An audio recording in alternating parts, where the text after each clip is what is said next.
Republički javni tužilac Slobodan Radovanović podneće MUP-u Srbije zahtev za zabranu organizovanog okupljanja, organizovanog odlaska i organizovanog prisustva na fudbalskim utakmicama i ostalim sportskim priredbama navijačima Partizana, Crvene zvezde i Rada.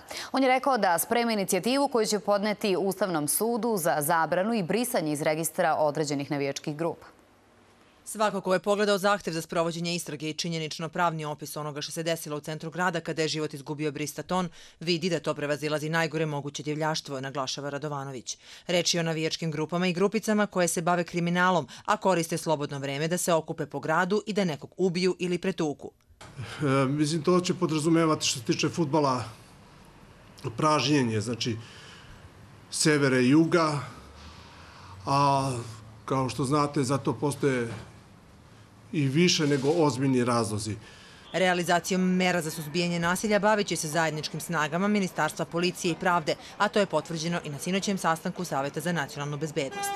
Vrlo brzo ćemo izaći sa predlogom izmena i dopuna određenih zakonskih tekstova koji tretiraju ovu oblast, u tom smislu da se uvede određene zaštitne mere i mere bezbednosti za lica koje su osuđene ili prekršajno kažnjena za izgrede na sportskim takmičenjima, da im se zabrani dalje prisustvo.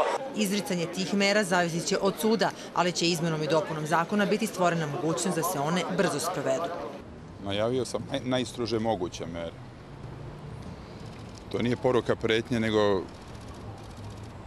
jasna odlučnost ove države da se uvede red i da se borba protiv nasilja podigne na najviši mogući nivo.